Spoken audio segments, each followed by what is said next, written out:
లైట్లు ఆఫ్ చేయండి, head phones పెట్టుకోండి. నమస్కారం. అతీంద్రియం, భయం, రహస్యం, ఈ మూడు కలిసిన ప్రపంచానికి స్వాగతం. మీ గుండె వేగంగా కొట్టుకునే మరో భయంకరమైన కథతో మీ దెయ్యాల కథలు ఛానల్ మీ ముందుకు వచ్చేసింది. ఈరోజు కథను ప్రారంభిద్దాం. మీ అందరూ జాతర అన్న మాట ఏదో ఒక సందర్భంలో వినే ఉంటారు. మీరు పాల్గొని ఉంటారు. మీరు అన్ని నియమాలు పాటించే ఉంటారు. కానీ ఈ ఊరిలో జరిగే జాతర చాలా ప్రత్యేకమైనది. ఇక్కడ పాటించే నియమాలు ఎంతో భయంకరమైనవి. కానీ ప్రజలు అవన్నీ పాటిస్తూ ఆనందంగా ఉంటారు. అయితే వాళ్ళు పాటించినవి ఏమిటి? ఎందుకు ఆ ముసలవ్వ రక్తపు ముద్ద, మాంసపు ముద్ద, ఎరుపు, నలుపు, పసుపు ఇలా అన్నీ తీసుకొని పొలిమేరకు ఎందుకు వెళుతుంది? అసలు ఆ ముసలవ్వ ఎవరు? ఈ 6 వ్యక్తులు పొలిమేరకు ఎందుకు వెళ్ళాల్సి వచ్చింది? తర్వాత వాళ్ళు ఏమి పర్యవసనాలు అనుభవించారు? ఇవన్నీ మీకు తెలియాలంటే పూర్తి వీడియోని చూడండి. భారతదేశంలో ప్రతి గ్రామానికి ఒక చరిత్ర ఉంటుంది. ప్రతి దేవాలయానికి ఒక రహస్యం ఉంటుంది. ప్రతి జాతర వెనుక ఒక కథ ఉంటుంది.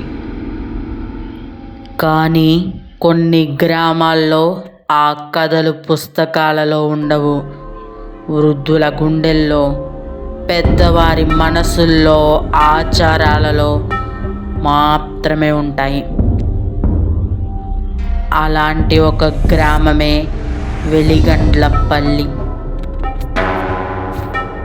చుట్టూ దట్టమైన అడవి, మధ్యలో చిన్న చెరువు, చివరన ఒక పురాతన అమ్మవారి గుడి. ఆ గుడికి 400 సంవత్సరాల చరిత్ర ఉందని చెప్తారు. కానీ ఆ గుడి గురించి ఎవ్వరూ ఎక్కువగా మాట్లాడరు. ఎందుకంటే ఆ మహిమ గురించి, ఆ గుడి మహిమ గురించి చెప్పిన ప్రతిసారి చివరి మాట పొలిమేర దగ్గరే ఆగిపోతుంది. పొలిమేర మాత్రమే ఆ వారి మాటలకు ఆఖరిగా మిగిలే అంశం. ప్రతి సంవత్సరం లాగానే ఈ సంవత్సరం కూడా ఆషాఢ మాసం చివరి శుక్రవారం గ్రామమంతా పండుగ వాతావరణంలో మునిగిపోతుంది. వేకువజాము నుంచే ఇంటి ముందు ముగ్గులు, రంగవల్లిలు, రంగోలీలు, మామిడి తోరణాలు, పచ్చటి ఆకులతో గుమ్మాలు, అలంకరణలు అదరగొట్టేశారు. పసుపు నీళ్లు చల్లిన వీధులు పరమ ఆత్మను ప్రవేశించడానికి ఆహ్వానిస్తాయి. దూరం నుంచే వినిపించే డప్పుల మోత ఎంతో ఆహ్లాదంగా, ఆనందంగా, మేళ తాళాల మధ్య అమ్మవారికి మొదటి హారతిని ఇస్తారు. అమ్మవారికి మొదటి హారతి ఇచ్చినప్పుడు అమ్మవారి రూపం ఎంతో ప్రశాంతంగా ఉంటుంది.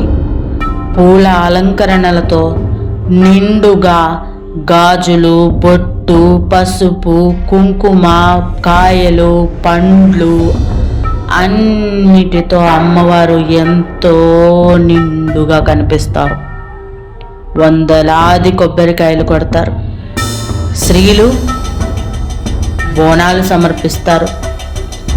ఎంతో పవిత్రతతో, ఎంతో నిష్టతో ఆ బోనాలను వారు సమర్పిస్తారు.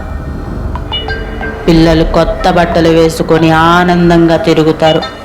సంతలో బొమ్మలు, గాజులు, జిలేబీలు, పులిహార వాసనలు అన్ని చోట్ల చాలా సందడిగా ఉంటుంది. సాయంత్రానికి అమ్మవారి రథం గ్రామమంతా ఊరేగుతుంది. జై అమ్మ, జై తల్లి, జై కాళికామాత, జై అమ్మవారు అంటూ ఆ గ్రామంలో ఉన్న ప్రతి వీధి, ప్రతి రోడ్డు, ప్రతి గుమ్మం మారుమోగుతుంది. ఆ నినాదాలతో అమ్మవారిని తలుచుకుంటూ గ్రామం మొత్తం కూడా మారుమోగుతూ ఉంటుంది. చూసిన వారికి ఆనందం మాత్రమే, కానీ గ్రామస్తుల కళ్ళల్లో మాత్రం ఒక కనిపించని భయం కూడా ఉంటుంది. ఎందుకంటే సూర్యుడు అస్తమించిన తర్వాత ఈ జాతర మరో రూపం దాల్చుతుంది.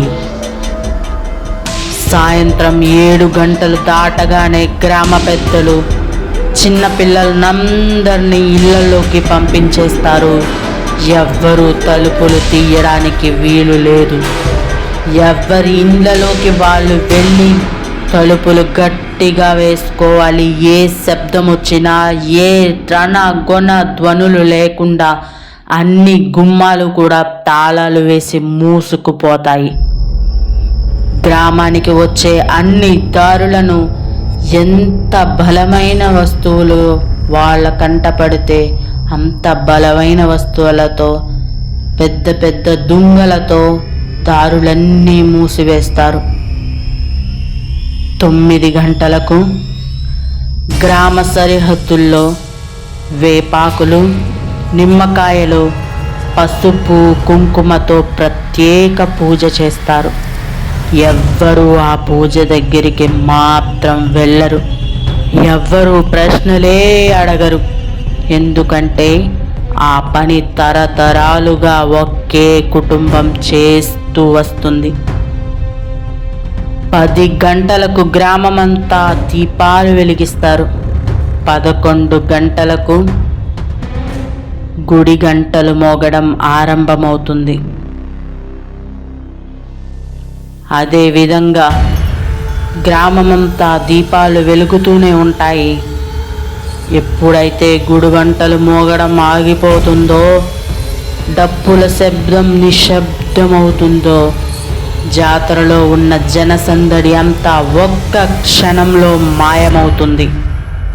అర్ధరాత్రి 12 గంటలు కొట్టగానే గ్రామంలో ఒక వింత నియమం అమల్లోకి వస్తుంది. ఇప్పటి నుంచి సూర్యోదయం అయ్యే వరకు ఎవ్వరూ పొలిమేర దాటకూడదు. అది ఎవరి ఆజ్ఞ? గ్రామ పెద్దదా? పూజారిదా? కాదు, అది అమ్మవారి ఆజ్ఞ అని గ్రామస్తులు నమ్ముతారు. కానీ ఆ ఏడాది ఆ నియమాన్ని పాటించని 6 ఆ గ్రామంలో అడుగు పెట్టారు. వాళ్ళ రాకతో వందల సంవత్సరాలుగా మూసి ఉంచిన ఒక తలుపు తెరుచుకుంది. ఆ సమయంలో నెమ్మదిగా గాలి శబ్దం పెరుగుతుంది. దూరంగా నక్కల ఊళలు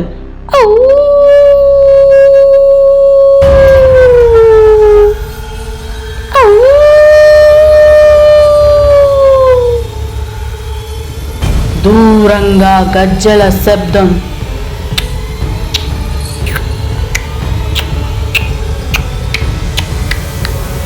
దూరంగా గజ్జల శబ్దం వినిపించడం మొదలవుతుంది.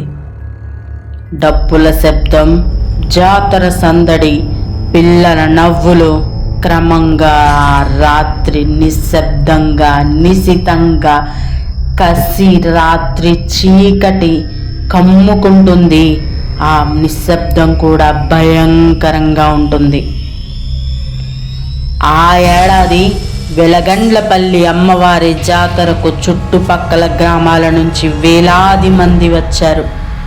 వారిలో రవి, కిరణ్,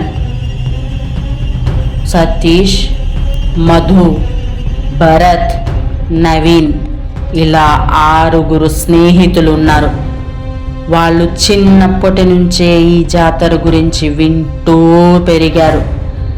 కానీ అమ్మవారి జాతర చాలా గొప్పగా జరుగుతుంది. అర్ధరాత్రి దేవత గ్రామానికి చుట్టూ తిరుగుతుందట. పొలిమేర దాటితే గ్రామాలు ఉన్న ఏ ఒక్కరు కూడా ప్రాణాలతో తిరిగి రారట. ఇలాంటి కథలు విని వాళ్ళు పెరిగారు. అయినా కూడా అవన్నీ కేవలం పెద్దవాళ్ళు పిల్లలను భయపెట్టడానికి చెప్పే మాటలే అనుకున్నారు. సాయంత్రం మొత్తం జాతరలో తిరిగారు, గాజులు కొన్నారు, బొమ్మలు చూశారు, డప్పుల నృత్యాలు చూశారు. రథోత్సవంలో ఎంతో ఆనందంగా, ఆహ్లాదంగా, ఎంతో పవిత్రంగానే పాల్గొన్నారు. అమ్మవారికి మొక్కులు చెల్లించుకున్నారు, పూజలు చేసుకున్నారు. అలా రోజంతా సమయం ఎలా గడిచిపోయిందో కూడా తెలియనంత ఆనందంగా గడిపారు. రాత్రి 11 గంటలు. జనం ఒక్కొక్కరిగా ఇళ్లకు వెళ్ళడం ప్రారంభించారు. దుకాణాలన్నీ మూసేశారు. వెలుగులు ఒక్కొక్కటిగా ఆరిపోయాయి. అరే ఇంకా కాసేపు ఉందాంరా, ఇంత ఆనందంగా మళ్ళీ ఎప్పుడు గడుపుతామో ఏమో, కాసేపు తిరిగి వెళ్దాంరా అన్నాడు రవి. మిగతా వాళ్ళు కూడా అంగీకరించారు. అలా మాట్లాడుకుంటూ వాళ్ళు నడుస్తూనే ఉన్నారు. ఎంతసేపు నడిచారో వాళ్ళకే తెలియదు. ఒక్కసారిగా వెనక్కి తిరిగి చూసేసరికి జాతర కనిపించలేదు, డప్పుల శబ్దం వినిపించలేదు.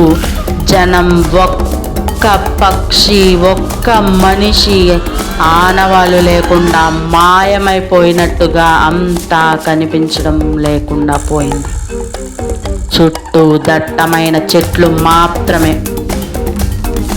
అరే మనం ఏ దారిలో వచ్చాంరా అని అన్నాడు మధు.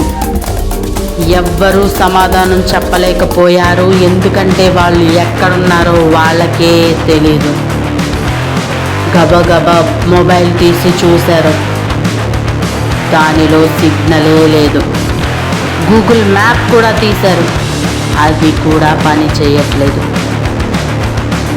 ఏం లేదులేరా, ముందుకు వెళ్దాం, గ్రామం కనిపిస్తుంది అంతే, దానికెందుకురా ఇంత భయపడుతున్నావు అని అన్నాడు కిరణ్. మరో 10 నిమిషాలు నడిచారు. అప్పుడే ఒక పాత రాతి స్తంభం కనిపించింది. దానిపై ఎర్ర కుంకుమతో పెద్ద అక్షరాలతో ఇలా రాసి ఉంది: ఇక్కడి నుండి పొలిమేర ప్రారంభం. ఆ స్తంభం చుట్టూ వేపాకులు, పసుపు, నిమ్మకాయలు, విరిగిపోయిన కొబ్బరికాయలు ఉన్నాయి. భరత్ నవ్వుతూ ఇదేనా వాళ్ళు చెప్పిన పొలిమేరా అన్నాడు. అని ముందుకు అడుగు వేయబోతుండగా, కాలు తీసి అడుగు పెట్టబోతుండగా వెనక నుంచి ఒక వృద్ధురాలు గట్టిగా అరిచిన స్వరం: ఏయ్ ఆగండి, ఇంకో అడుగు వేస్తే తిరిగి వచ్చే దారి మీకు కనిపించదో అని. 6గురికి గుండె ఒక్కసారి అదిరినట్టు అనిపించింది. 6గురు ఒక్కసారిగా విగ్రహాల్లాగా స్టన్ అయిపోయారు. అప్పుడే అక్కడ చూసిన దృశ్యం వారికి కళ్ళల్లో ఉండిపోయింది. వెనుక నుంచి ఆ అరిచిన స్వరం 6గురు ఒక్కసారి వెనక్కి తిరిగి చూశారు.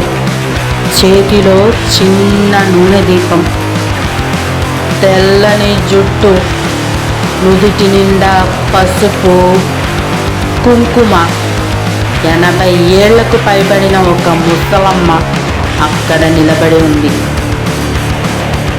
ఆమె కళ్ళల్లో కనిపించింది కోపం కాదు, భయం. ఆమె మళ్ళీ నెమ్మదిగా అంది, బిడ్డలారా, జాతర ముగిసింది. ఇప్పుడు ఈ నేల మీద మనుషులు తిరిగే సమయం కాదు నాయనా, వెనక్కి వెళ్ళిపోండి. అప్పుడే దూరంగా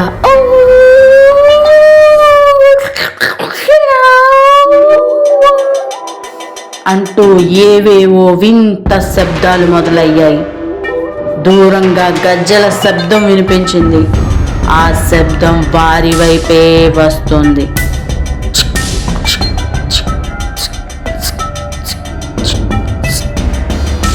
ఆ గజ్జల శబ్దం క్రమంగా దగ్గరవుతుంది. గాలి బలంగా వీచడం మొదలవుతుంది. చెట్లు ఆకులు గట్టిగా కదిలాయి. మధు మాత్రం వెనక్కి నెమ్మదిగా తిరిగాడు. అతని కళ్ళ ముందు కనిపించిన దృశ్యం చూసి ఒక్కసారిగా ఆ అరుపుతో మిగతా 5 కూడా వెనక్కి తిరిగి చూశారు. వాళ్ళు చూసింది మనిషినా, దేవతనా, లేక 400 సంవత్సరాలుగా పొలిమేరను కాపాడుతున్న ఆ శక్తినా? ఆ క్షణంలో వాళ్ళల్లో ఒకడు అందరి కళ్ళ ముందే చీకటిలోకి లాగబడిపోయాడు. మిగిలిన 5 భయంతో కదలలేక నిలిచిపోయారు. అసలు పొలిమేర దాటిన ఆ తరువాత ఏం జరిగింది? ముసలమ్మ ఎందుకు అంత భయపడింది? వాళ్ళను హెచ్చరించింది. అసలు ముసలమ్మ ఎవరు? 4 సంవత్సరాలుగా దాచిపెట్టిన ఆ రహస్యం ఏమిటి? ఆ 6 చివరికి ఎవరైనా ప్రాణాలతో బయటపడ్డారా? పడితే ఎవరు బయటపడ్డారు? ఈ ప్రశ్నలన్నిటికీ సమాధానం 2వ భాగంలో చూద్దాం. కొనసాగుతుంది. కాబట్టి ఈ వీడియో నచ్చితే ఒక లైక్ చేయండి. మీ అభిప్రాయాన్ని కామెంట్లో తప్పకుండా చెప్తుంది. వీడియో చేసిన మీరు కామెంట్ చేస్తేనే మీకు ఏ విధంగా నచ్చుతుంది, ఏ విధంగా మార్పులు చేయాలి అనేది మాకు తెలుస్తుంది. ఇంకా ఇలాంటి భయంకరమైన కథల కోసం దెయ్యం కథలు ఛానల్ను సబ్స్క్రైబ్ చేసి బెల్ ఐకాన్ను తప్పకుండా నొక్కండి. పార్ట్ 2 లింక్ ఈ వీడియో డిస్క్రిప్షన్లో మరియు పిన్నెడ్ కామెంట్లో ఉంటుంది. మళ్ళీ ఇంకొక కొత్త కథతో కలుద్దాం. అంతవరకు చీకట్లో కనిపించే ప్రతి శబ్దాన్ని నమ్మకండి, ఎందుకంటే కొన్నిసార్లు అది మనిషిది కాదు. Thank you.